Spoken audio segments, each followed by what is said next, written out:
thought it through and I realized I don't know anything about career coaching. Hmm. That's the one part where I'm like, I, um, so far, I've actually just had a call with Mika to work on, and we just really discussed like, breaking down how I make an offer and stuff like that. But it feels like, yeah, if I start to change it up too much, I'm gonna end up making promises that I can't actually fulfill on. True. Like something that crossed my mind, my mother-in-law is a very successful corporate person who's a career coach, and she works with, like, she does career coaching for executives, Spanish speakers. Yeah. Um, but yeah, I definitely don't feel qualified to provide that part of the offer. Well, let me ask you this. Do you need to even be qualified or know anything about career stuff in general at all to make an offer that is based around the result of what they will get from having their accent be more American? I feel like it's kind of subjective to like how they actually apply it. So I like agree. I get people because I'll give like a daily task for them to accomplish. Mhm. And maybe it's like 50-50 on people that actually implement. Mhm. And yeah, that's where I've found that like that's where I think like yeah, it's kind of like some people just say I don't have the time and other people make the time pretty That's much. fair. So, Yeah. no, I love even the direction of thoughts that you're going with in this. Wow, words. Be it that this is a mindset coaching call, though, the one piece that I will offer you or suggest you is more clarity on my end. I don't want you to think about it as it has to be anything around career or even those opportunities or anything like that. What I would suggest is you thinking about it in terms of whatever the specific person on the call with you wants. If they want something career, maybe they want something more financially, maybe there's a direct result that they want from having that better American accent, is tying it to something that you know tangibly will be one of the first or second things that they will for sure get for themselves as a result of having a better accent. So I'll give you a quick example for me, just because maybe this might connect better. And again, take it on for size, but I don't want you to get attached to attaching it to a specific outcome as much as you get to toy with it however you want. And it would just allow your offer to be even better if you choose to do it. So, for example, when people come to me because they're afraid of panicking again, I don't attach that always to, you'll be able to fly to Italy. It's not even in my control whether or not they choose to do that, right? But what I will say is if they say, oh, I want to go to Italy, I'll say, great. What I can guarantee you is that in X amount of time, as an example, or I can take away the time, I'll say, I will guarantee you that you will absolutely be able to think about going to Italy and even plan it when you do, and there will be zero anxiety. There'll be zero fear at all. So it's like we will move in the direction of getting them to do the thing that they said they wanted to do, and there'll be a certain feeling or lack thereof feeling as they do it. So for you, it could look at like anything as much as um, when you go to apply for the interview or talk to that girl or the guy or whomever it might be, you're going to sound like XYZ. Yeah, what So, comes to mind there is like I've got like one person I'm training right now. We're doing like intense training for 8 weeks because she's got an executive presentation coming up, mm-hmm. and the executives are Americans and she's Brazilian. And so that's actually essentially what the offer has been is like, yeah, we're going to go intense so that and that was maybe what sold her actually on it was saying we're going to go intense like absolutely like do everything in my within my power to make sure that you go into that presentation confident. I love So that. yeah, I love that. And it's now that probably you true. pointed out, yeah. Yeah, yeah, it's probably true because it probably gave her just a feeling of certainty that she doesn't have some sort of timeline that she needs or is pressured to get the result in.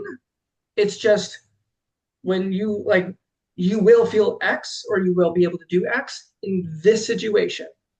And so, what I would suggest in terms of the mindset stuff is around your offer, taking away any things that are technically irrelevant to the result that they want and making it so, regardless of how much time, regardless of what the end result is, we're going to make it so that you sound the way you would like to sound in the situation you want to be in, however long that takes.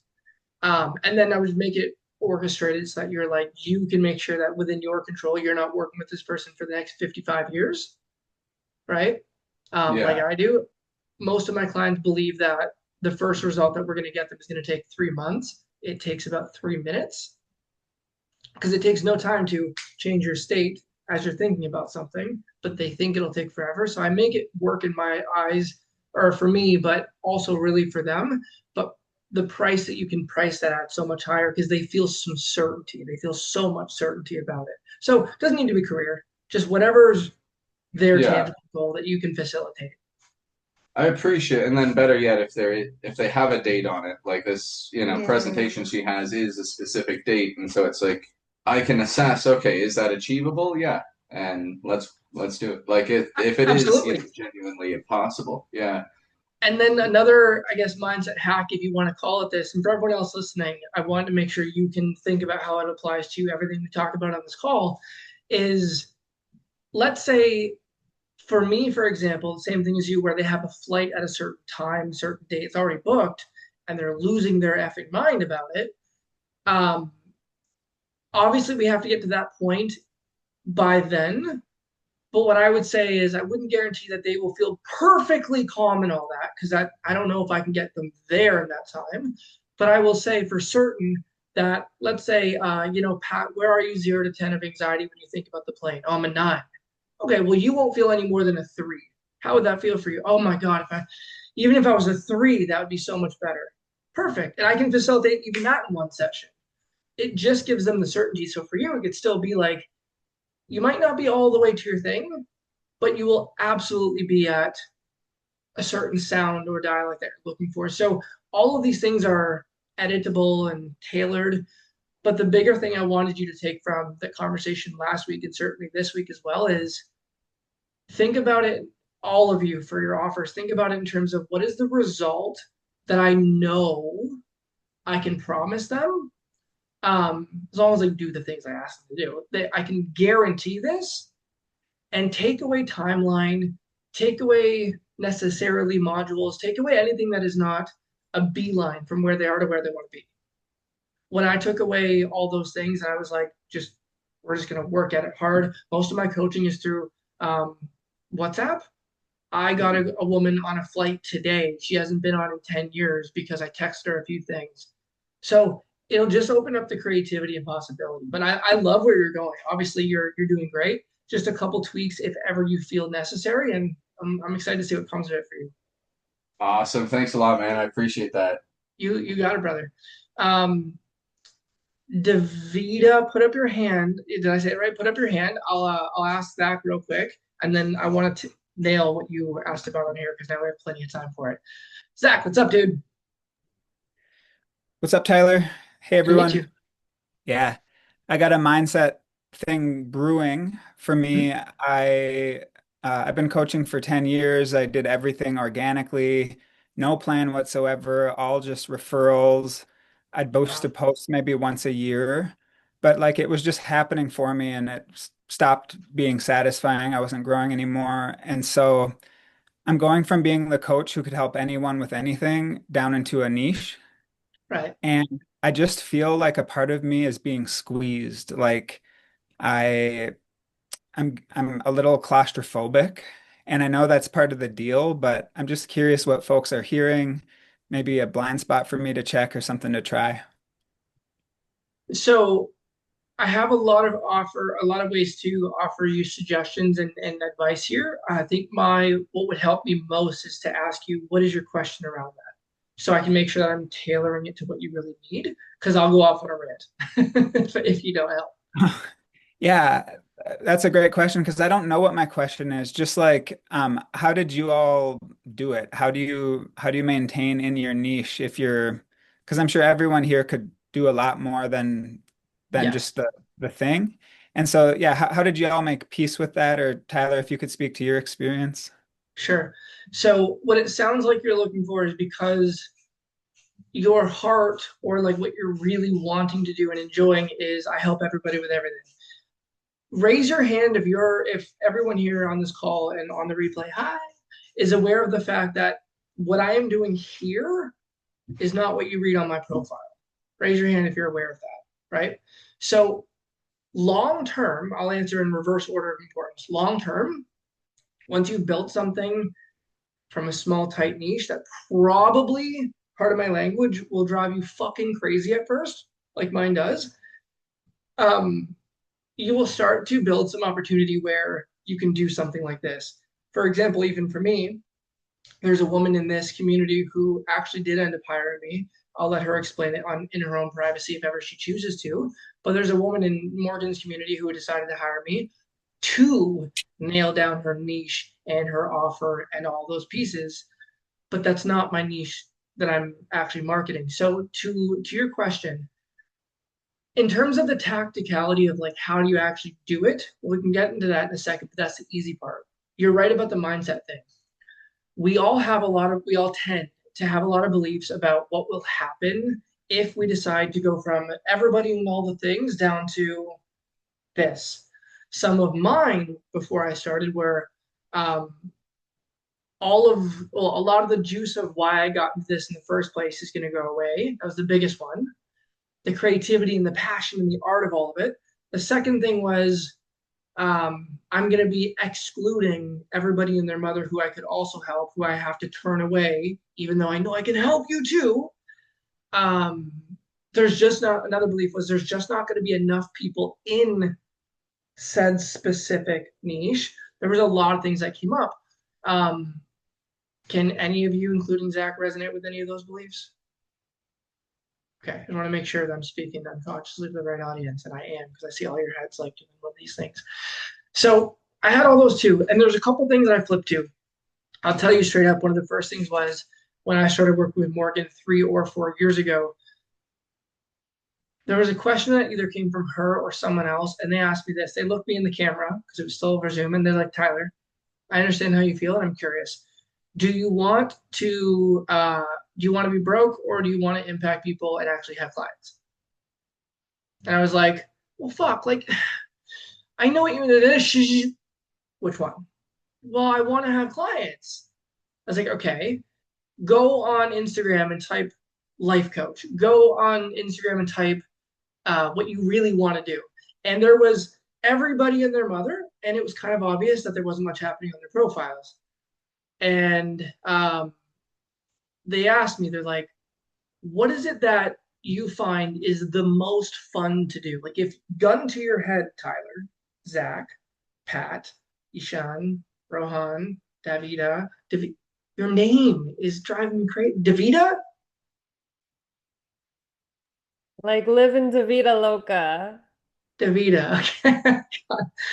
Gun to your head, if you had to take away all of the things and for the rest of your life, you had to do the one thing. I'm actually curious, Zach, what came to your mind if you had to? It's helping spiritual entrepreneurs To do what? grow their business, make money at their business. Okay. Specifically going from idea to action. Okay, so helping spiritual entrepreneurs go from their ideation to putting it in action. Yep. Notice how clear we can all become if we give a hypothetical. I did the same thing, and my first answer was phobias, trauma and phobias. And she's like, oh, no, you said two. Here's the gun. I'm going to shoot. I was like, okay, phobias. And I was like, oh, shit. So I guess I do kind of know. And there is some logic that'll tie this down for you. So number one, you kind of have to bite the bullet at first, and just hate it and do it anyway. But the second thing is I realized once I get to 10 and 20,000-ish a month, which for some of us on the call may or may not seem like that's so amazing. I promise you when you get there, it's cool, but it's not as cool as you might think if you're not there yet. It's like, cool. I thought about scaling and I'm like, wait a second. If I am going to do life coaching and all this, how easy is it going to be to eventually hire somebody and train them in all of the things that you already know where I'm going with this. How am I going to be able to train them to do all of the things that I've been taught to do over 7+ years? Everything Tony Robbins does to Dr. Richard Bandler, the co-founder of NLP, and all this, the frameworks. I'm like, they're going to be so overwhelmed. It's going to take them as long as it took me. I'm like, I won't be able to scale because I need them to learn fast. So I thought if I pick the one thing of like a phobia, and even more specifically, because I learned that there's like a million phobias, they all work differently neurologically. So I'm like, okay, what phobia do I want to niche down into? And I went even from this to I zoomed in and I went even further. That's why agoraphobia for entrepreneurs, and now I'm rich. Now I can scale it. My 4 years ago self would have thought I'm rich. I don't feel rich at all. I feel rich emotionally, not financially, even though I'm very, very, very doing well. Um, I'm now able to teach this to people because it's so fucking simple. And now that I've done that, I get to do what I really love to do. You're seeing it in action. Fantastic, brother. Thank you. Yeah, man, of course. And I will meet you where you're at. I'm just saying that like I do know the feeling, like it sounds like most of us here. We all get into this space because we love life, just helping people through their crap. Yes or no, guys? We just like helping people. We have that passion. That's why most of us get into this. We found someone like Tony Robbins. I point at my other monitor because he's big face and quote is right there. Find someone like him or whoever our role model was that got us in, and we're like, I want to be like them and do all the things. So I resonate with the feeling. If my promise to you is if you just zoom down in and bite the pride and the that passion a little bit and go into just the one thing you're most passionate about. I heard this quote that resonates with me. If you stay small enough long enough, you will be big enough soon enough. And I am just starting to see this come to fruition because I asked Morgan, I'm like, hey, I want to start broadening out slowly to helping entrepreneurs, most specifically coaches with mindset blocks. Do you mind if I do some free trip? That's what this was born from. And I'm in, how many of you know Austin Medland? Familiar? Okay. So I'm also in his program as a student, but I asked him, I'm like, can I do mindset stuff for them? And he's like, yes, because he saw me go to one of the parties he was at with his clients. I got rid of a woman's phobia or trauma that quickly that she'd been bothered by for 15 years. And he's like, yeah, you're valuable. So it's just like small enough, long enough. My promise to you is you will get all those opportunities soon enough. So that's my answer for that. I hope that was helpful. Good. Davida. I will get it right. You got it. All right. So I read it here for the sake of everyone else kind of having an idea of what this was. I've been anticipating this all week. Explain, like, what is your question? So everyone kind of has an idea of what I'm answering here. Yeah. Um, okay. So I was like, um, Do you I still need it noticed, answered? hmm? Do you still need it answered? What do you mean? Like, do you Well, still have the same question and piece that you need help with? yeah, I thought that would be good to address it. I was like hesitant to come on because I'm feeling like a bit sensitive today, but I'm like, let's do it. Rip the band-aid, you That's the know? Band-Aid. Yeah, And so otherwise, by the way, just so you know, I'm sure you can all relate to this, including you as well. I want to mention this because you'll relate. If we don't confront the thing that we're feeling out of control of, I'm sure all of you are familiar with this, even if you don't know what the framework of this is called, you will go into what I call a crazy eight. It is very obvious that this woman is in it right now. When we feel out of control of something, there's a high emotional state of like frustration, anger, upset we will get into and eventually get burnt out of that and be in this more sensitive state. And she's going to keep going back and forth until she figures this out. So I'm glad that you're doing this. okay, good. Yeah, so it's this like kind of it's a cycle that I go through for sure, and I've like been watching this, but basically I've been just feeling a little bit more drained than usual.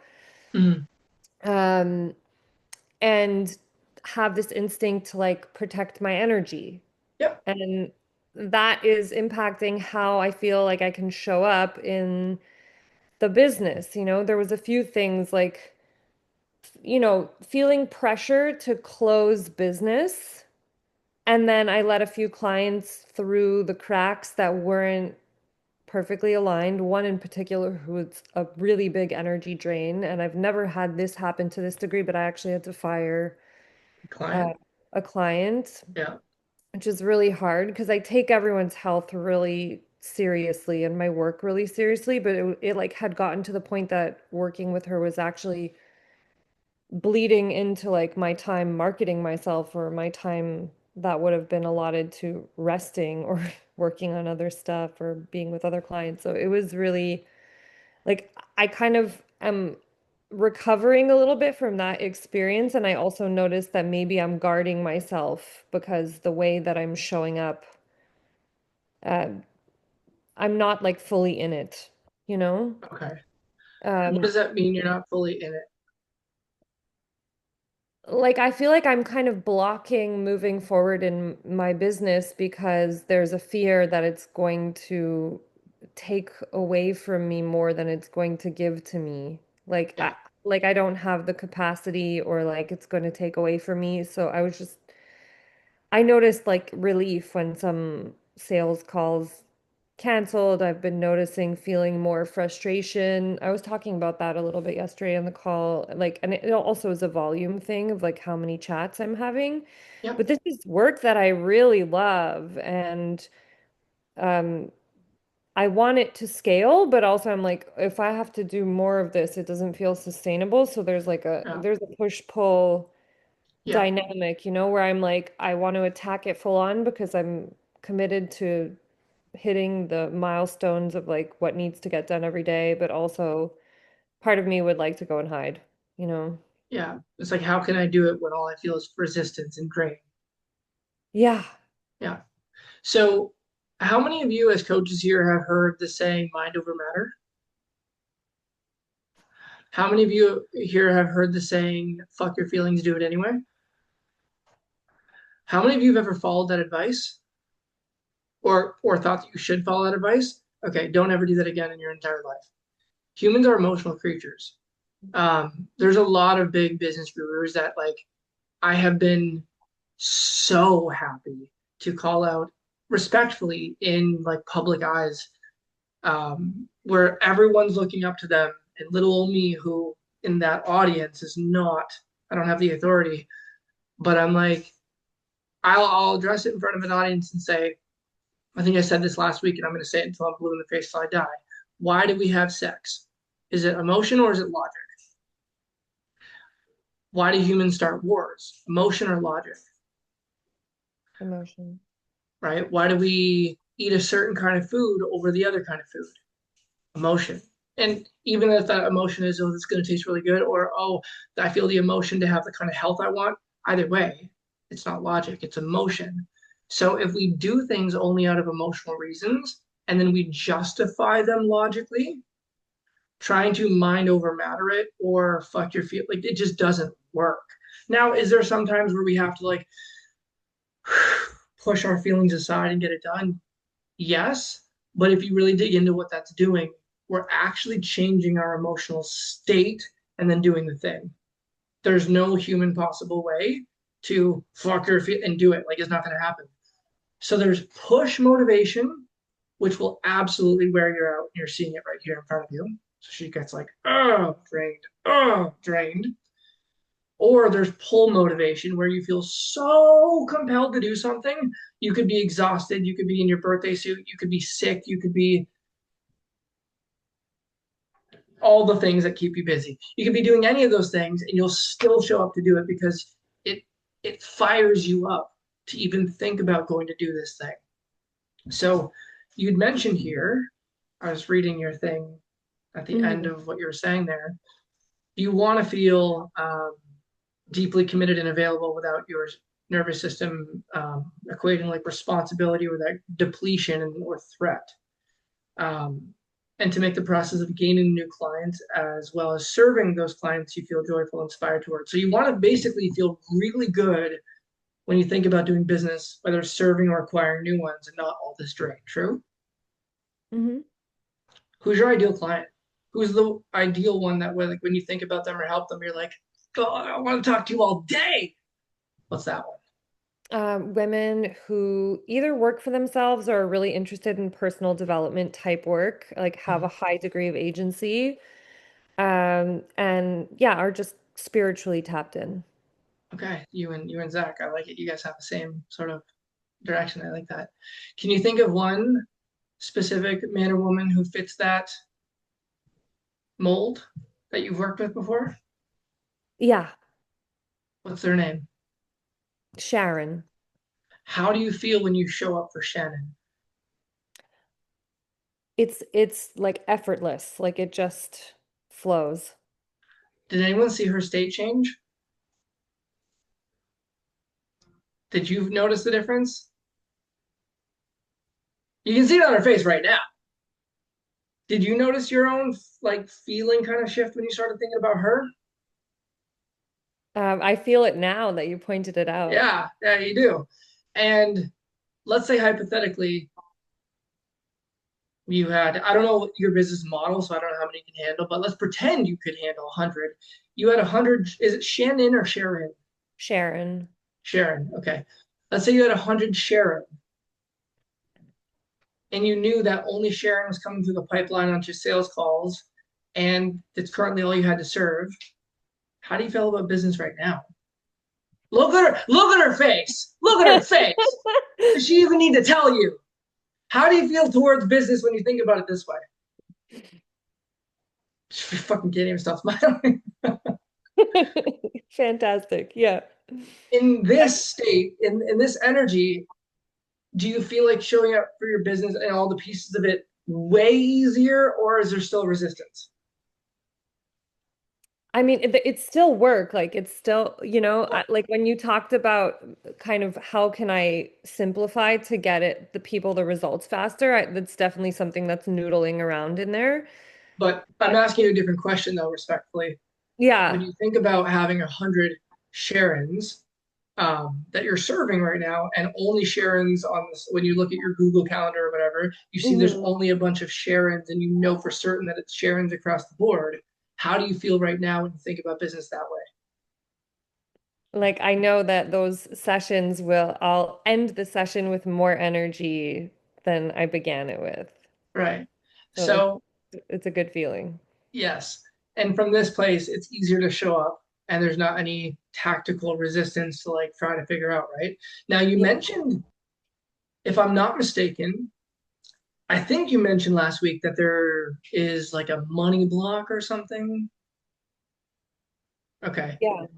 Um, if you think about getting on a sales call with a Sharon, that archetype of client, Hmm. and you think about what she needs and where she has to go in her life, and that you have absolute certainty that you know how to get her there because you have the blueprint to do it. Hmm. And you know that the second she swipes her credit card for 1,000, a million, a blah blah blah, a penny, whatever you charge, Hmm. she's going to be lit up like a Christmas tree. Do you still feel the money block? No. So you guys notice how, without even knowing what she created in her own head to have a money block is, I have no idea what it is. It's not there right now. Does anyone else see this?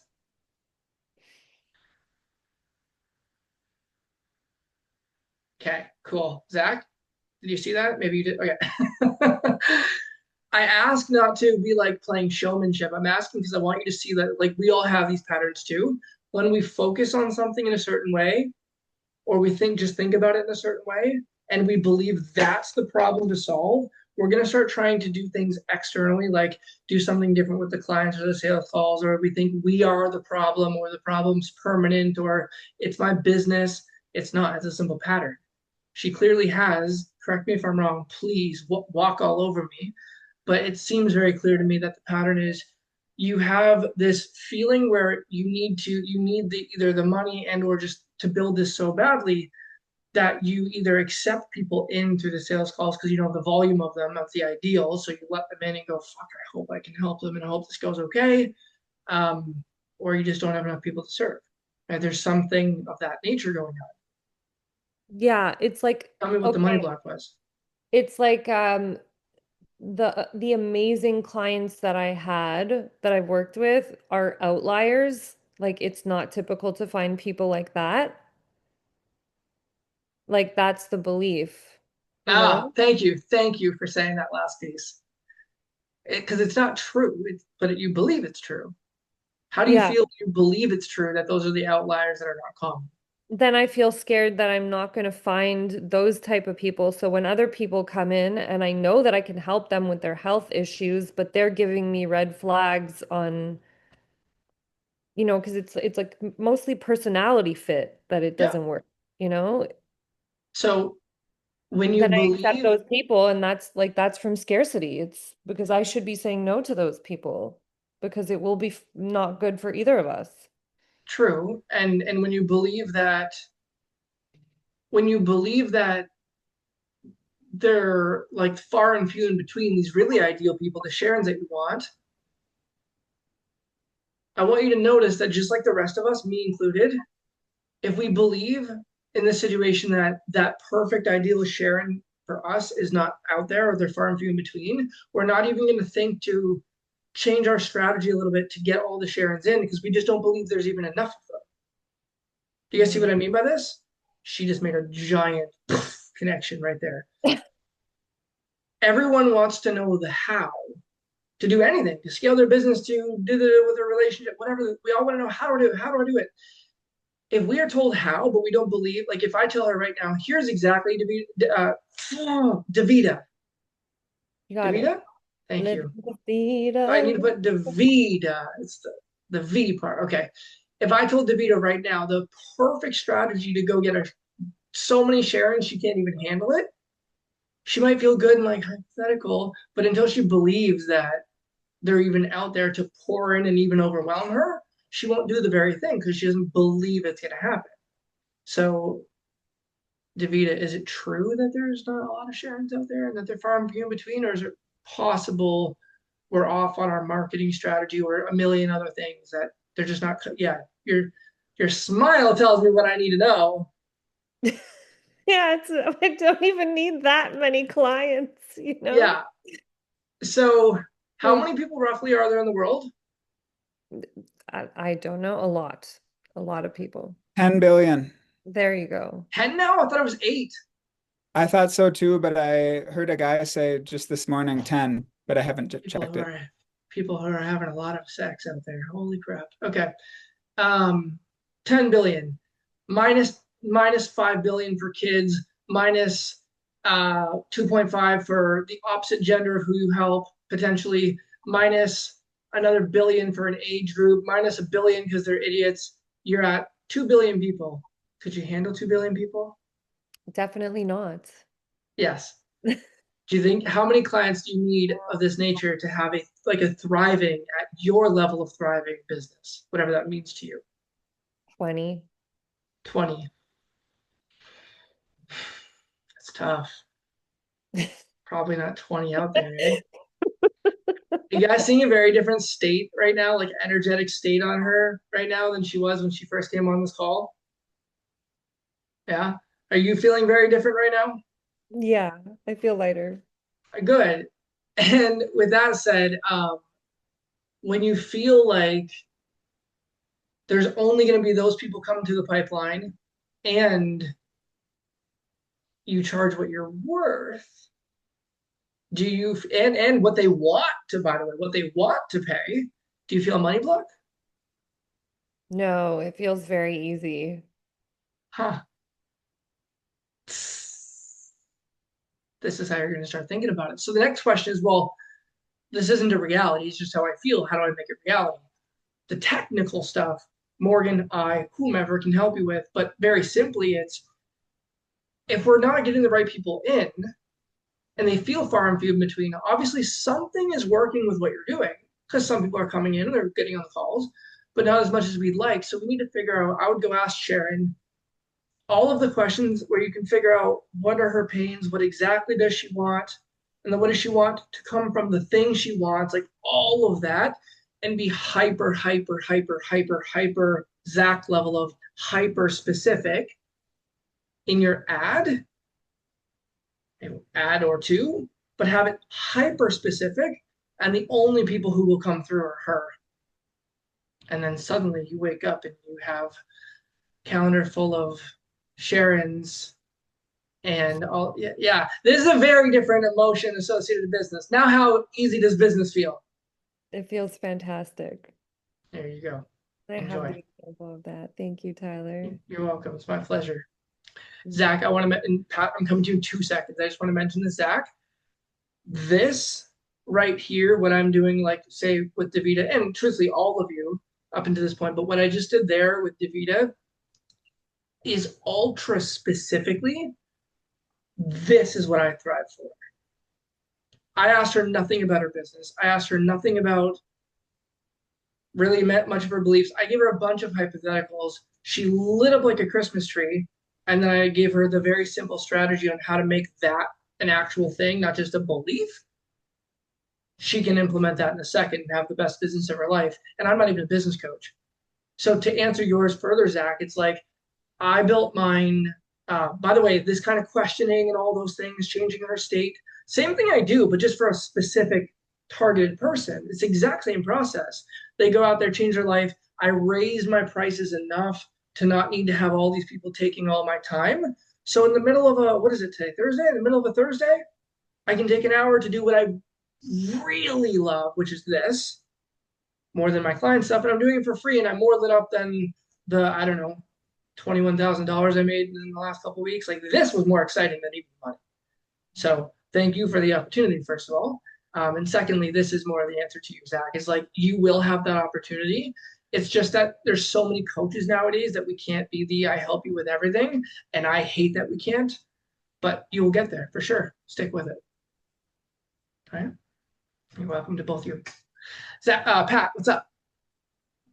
Yes, sales call concern. So when it gets to the point where I'm getting objections after giving the price and all that stuff, I usually, at least lately, I've been just feeling like more uncomfortable, I think, even than they are in those moments. And it's like what I find, so what I've started doing is having like a cold plunge before a sales call. And I find that really just like controls the nerves, like 3 minutes in the water. And Wim Hof breathing, that's another like really good exercise. Love doing that. And like if I follow that routine, it's just not so time efficient. Sometimes I've just got 10 minutes between calls. And in those calls, when I can't do some kind of nervous system, like calibration, yeah, I just get tense and I get like, I don't know, like it just feels like if it were socially acceptable to just give the price and leave the call, like I feel like I would want to do that sometimes. Yeah. And like not even say goodbye. And like that's where like I just get so like I feel like in some ways like a part of me feels like offended. I'm like, well, I just told you like here's how we solve all your problems. And actually I just had a call with Mika today where she broke down, no, you weren't actually showing them that. You just thought you were. I was showing too many features, I guess, and not enough benefits.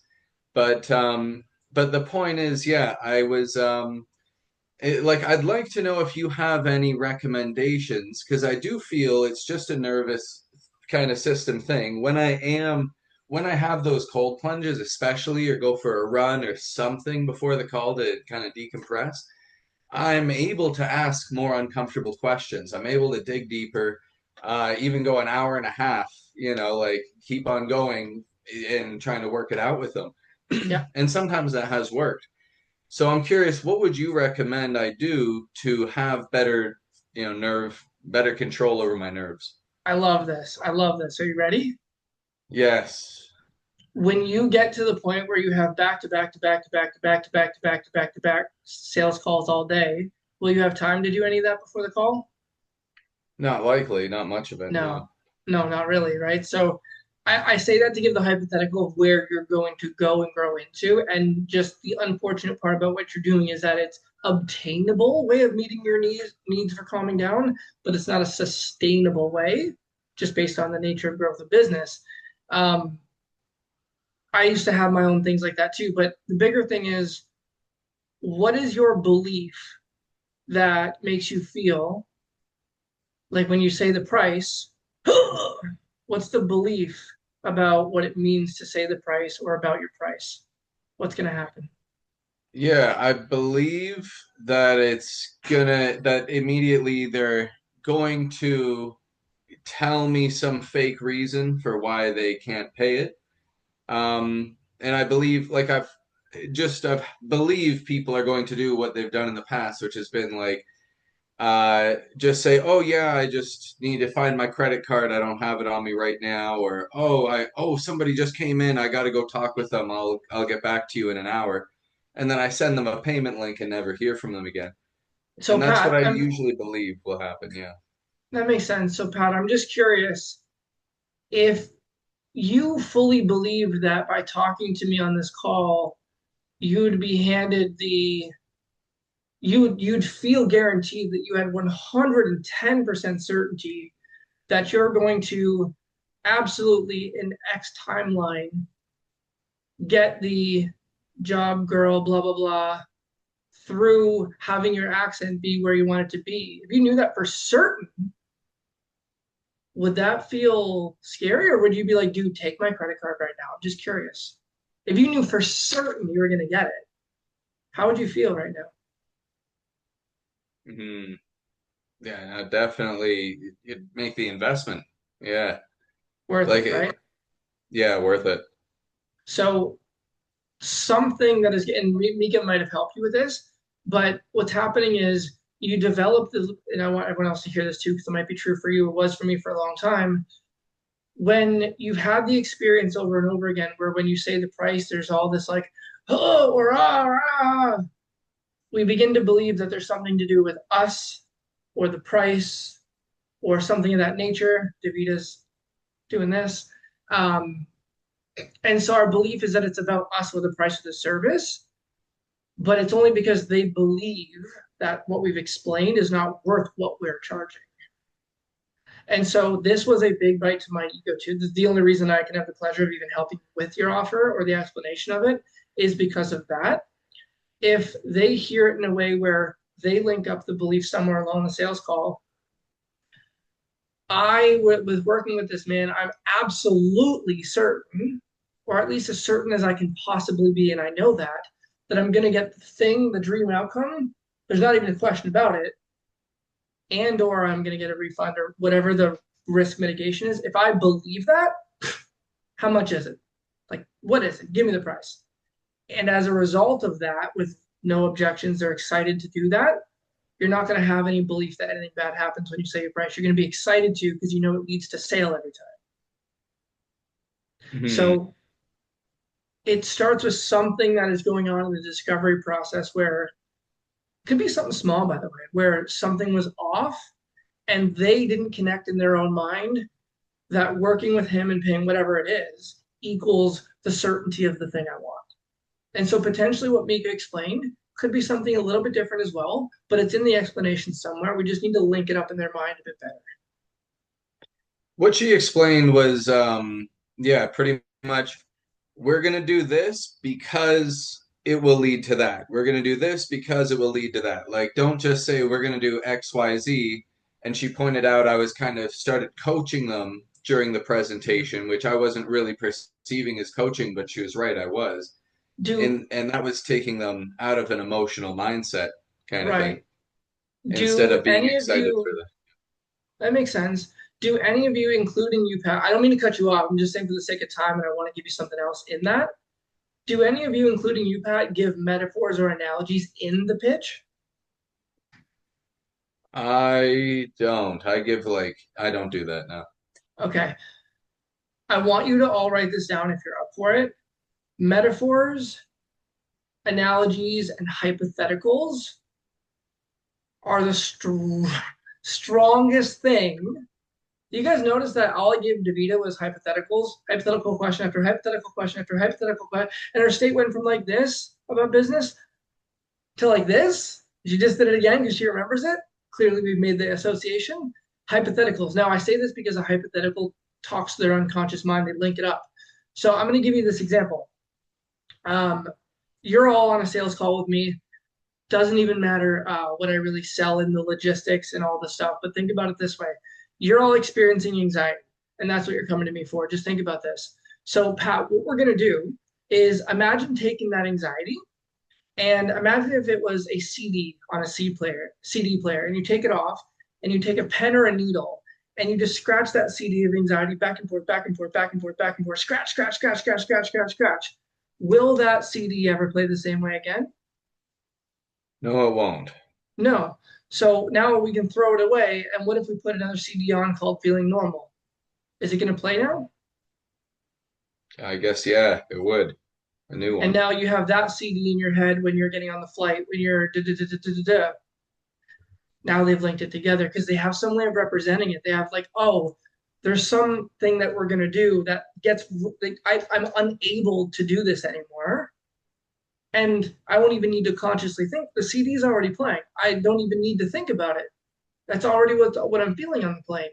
So what I would highly suggest all of you do is come up with some sort of metaphor or analogy or theoretical thing where when you ask it, it does that. I've done that with foods.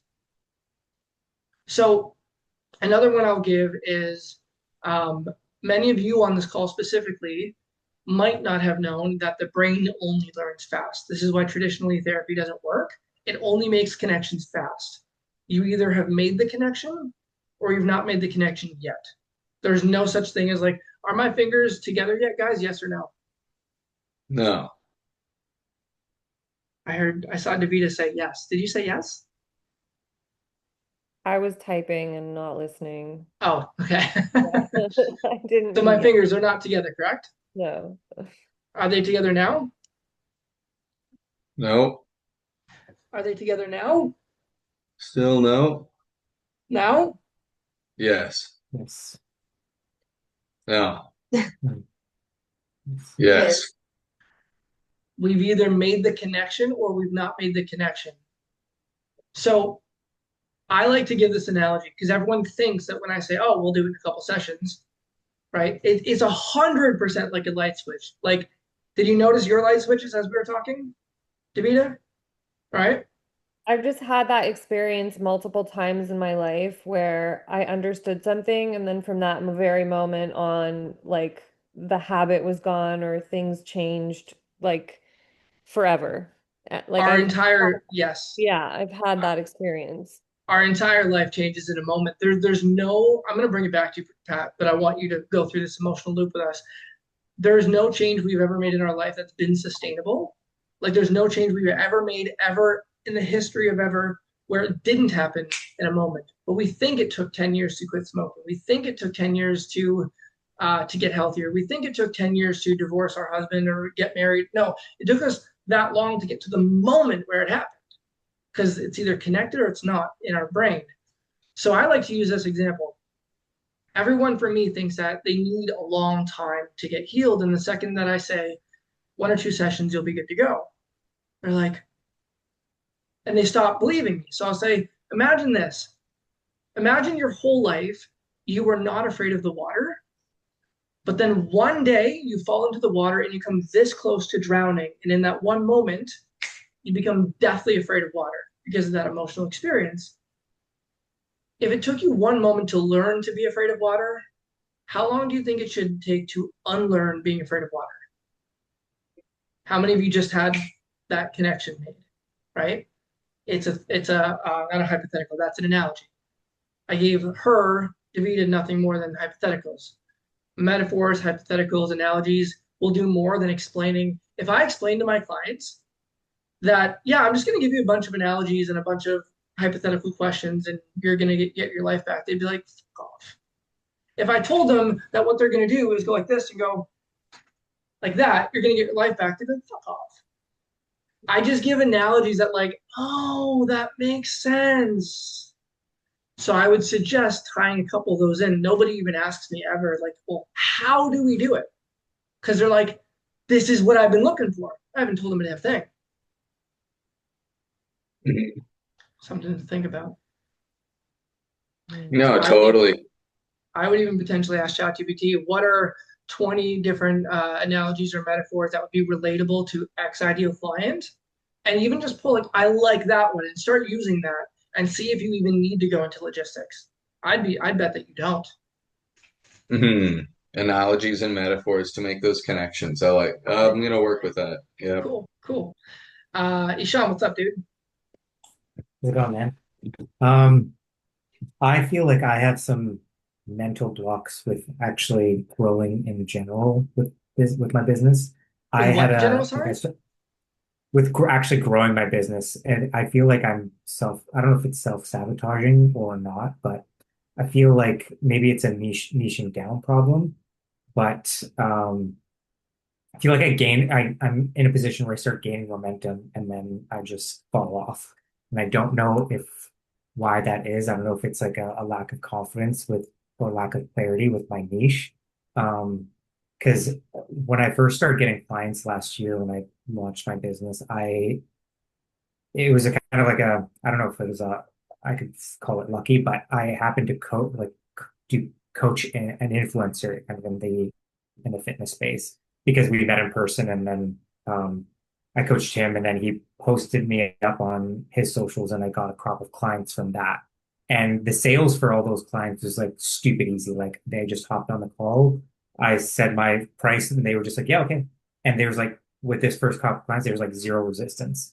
Yeah. And they were all like really easy clients, like super bought in. The experience coaching them was like seamless. And then and that was like around the time I joined the program as well. And I found that when I started running ads and doing all those things, hopping on a sales call felt foreign to me because then I had all this resistance that felt really unfamiliar. I'm like, I don't understand what's going on. Yeah. Um, so kind of getting through those growing pains and now I'm finding that yeah, I'm doing the ads and I'm doing the follow-ups and stuff, and I'm finding it such a mentally I'm still like working through that resistance of like, okay, why is it so hard? Like I see because I guess like to talking with because I'm still friends with that first client. Talking with him, it's like he's a got hundreds of thousands of followers, and it's like okay, yeah, I just he's like yeah, I just people just cold DM him, George, and just join his coaching program or whatever, app that he's, his fitness app or whatever. And it's like just easy for him.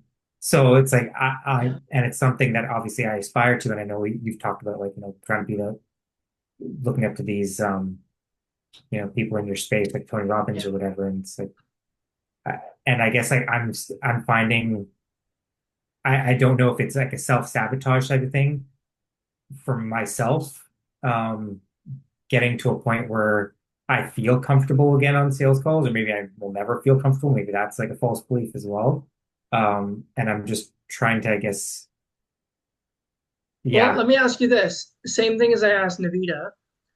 If you did, guys, like I'm about to talk to his unconscious mind, but I want you guys to see how clear this is for you guys because he can know that what I'm about to do and still have the experience. I want you to notice this because you guys can do the same questions for your clients too when you're coaching them. Same thing I asked Navita. If you did know hypothetically that all of the people who were getting on sales calls with you were your ideal client, we can dive into that in a minute maybe. But if you knew that they were the perfect kind of people, and that when you made the offer and pitch, etc., that they were going to say yes and be amazing to work with, would you be excited to get on sales calls or would you have resistance? be excited. Yeah. So there's a couple things here. One is it sounds like you just haven't had enough reps of getting on a sales call where it feels natural anyway, which by the way, that's a growing pain we all have to go through because it goes from all of us like Pat, and myself certainly in the past, we end up coaching them. Like we hear a mistake they're making and we want to be like, so what you do instead versus just listening. I know, me too in the beginning. This is what I was telling Zach, or I think his name was Zach. I think it was Zach about like staying small enough long enough so you can become big enough soon enough. I perceive myself as still tiny, tiny, tiny, but obviously compared to some people, I've done some growing in this area. So I've certainly done this in the past too. But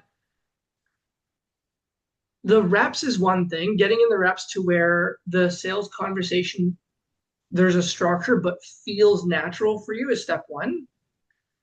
Step two potentially might be just getting more clear on who you're talking to. Because when you had these people being referred to you, it sounds like based on what most referrals are, they came from someone who was like, hey, I already trust Ishan. like go to him. He'll take care of you. So they had transference of trust, not really any sale necessary. They already believe that they're going to get the result. And they're like, well, if the person I trust paid whatever he's about to ask, then I'll pay it too, whatever it is. I built my business, dude, in the exact same way. So when the referrals slowly started to go away based on I wasn't always just helping the people with large referral systems, I started the average Joe too, and they just weren't referral type of people with an audience or people they worked with. It all dried up, and I'm like, what do I do? What do I do now?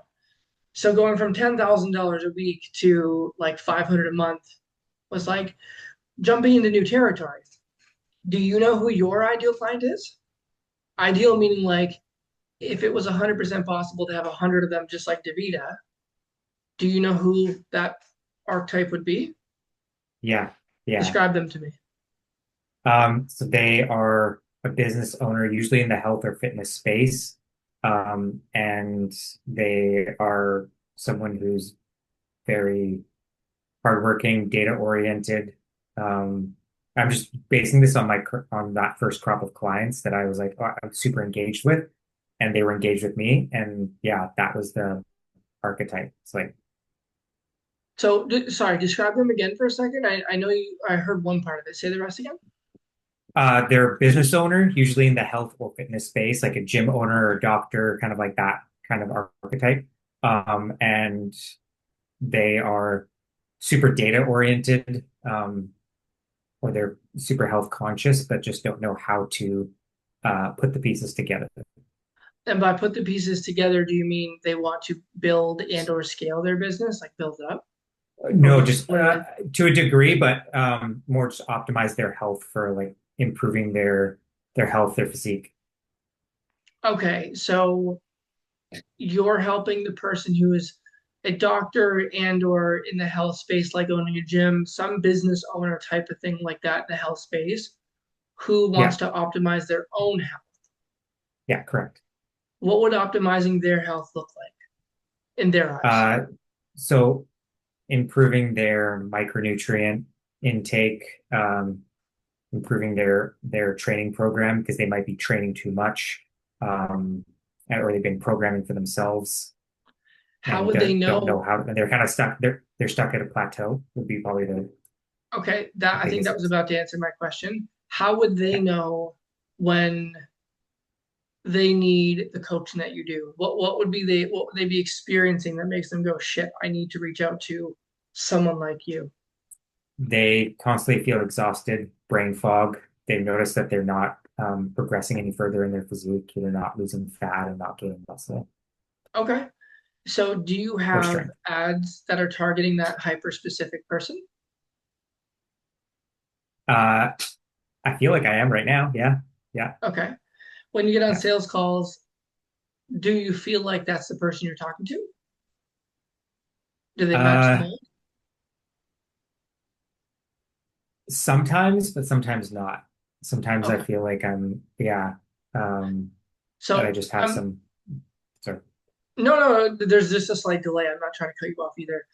How much did the conversation I had with Davita resonate with you? a lot. I figured you guys have Yeah. exact same thing going on here. Yeah, I'm noticing the pattern. It's the same thing. So, um, two things I would say. One, just make sure that this is where like there's these calls are about mindset and beliefs and getting the right thing correct up here. And then once it's correct up here, making sure we have a strategy that aligns with what we want. You guys seeing that? Like strategy is the last thing I'm asking you guys. Have you noticed that? I'm not asking you guys to do a damn how thing until I'm like, let's get this shit aligned mentally. So if you had to pull a number out of your butt, regardless if you have two sales calls a week or 1,000 sales calls a week, Ishan, what percentage would you say is that mold that you're looking for, that ideal mold? Sorry, repeat that question. I just wasn't. Yeah, I said so. Regardless if you have two sales calls a week on average or 2,000, how many would you say on average? Like, what percentage of them would you say are that health, the person you just described? Uh, Probably 10%. 10%. So Yeah. when you say you feel like the ad is targeting them, there's obviously something off. True? Yeah. And it's not Yeah. a bad thing. It's actually, for me, I feel excited when I see what's off because then I can change it immediately. Right. I would look at, just to start, there's something to do with the ad in terms of the language, the visual, the story, the result. There's something off about it. So what I would do as a strategy is first look at that. Then you'll just start to get the, tweak it necessarily. You'll start getting the right people on the calls. If you knew that the right people, the perfect people, can you think of one person who's perfect? Like your version of Sharon? Yeah. What's his Yeah. name? Mike. Mike. If you had same line of questioning, a million mics on the phone, and they were ready, money in hand, whether it's 1,000, 5,000, 10,000, $500 to go, and they're like, dude, I'm salivating at the mouth for what you're offering. Give me the thing. I'm ready to just swipe this. And you had a structure in which to go through that sales call where it felt easy and natural. How excited do you feel about that? Pretty excited. Pretty excited. Yeah. So what I'm going to ask both of you, because this was the exact same line, I could have copy pasted this whole script of questioning to both of you. This question's to both of you. If you both had that 100% experience, the right ads, the right people, the easy sale, blah, blah, blah, blah, blah, all that, would you raise your price to make it more appropriate? Yes. Good. Well, my work here is done. So just so we're all clear, and I'm going to wrap it up with this because I actually have a client call I need to get on, but I texted him in the middle of, Sean, you telling me what the thing was to say, give me like 10 minutes. I'm in the middle of something. The only reason, keep this in mind as a wrap up for everyone on the live stream too. The only time, someone's coming in at the wrong time right now, it's 5 minutes late, or an hour and 5 minutes late. The only time we ever have resistance to doing something. Oh, my client. What's up, dude? Sorry, guys. No, it's all good. It's okay if you hear this part too, because it's all good. I'm just in the middle of a mindset call with them. This is the funniest experience I've ever had in my life. I'm going to say this to you guys and hop on with him. The only time we ever have resistance to doing anything ever, this is the perfect segue for him, is if we have a belief about what it would mean to do that. For you two, getting on an enrollment call with these people, if you believe they're the wrong people, they're going to say, no, I suck. I'll never get this right. The business is never going to, if those are the beliefs, the resistance is like this. It has nothing to do with the business. It has to do with, because I believe these things, there's no possible strategy that I'm ever going to be able to use, you included. That's right, you included. If I believe all these things are going to happen, there's no possible way that any strategy I use to get there, I'll actually ever like use it. Because I don't believe it's going to work to get these things. But if I believe it would, you do it in a heartbeat and the resistance is gone. Right? So take that for what it's worth at the moment. I'll see you guys next week and you sure can stay on. Thanks so much, man. Appreciate it. Bye. Nice meeting Thank you, Tyler. Take care. Pleasure. Thanks, man.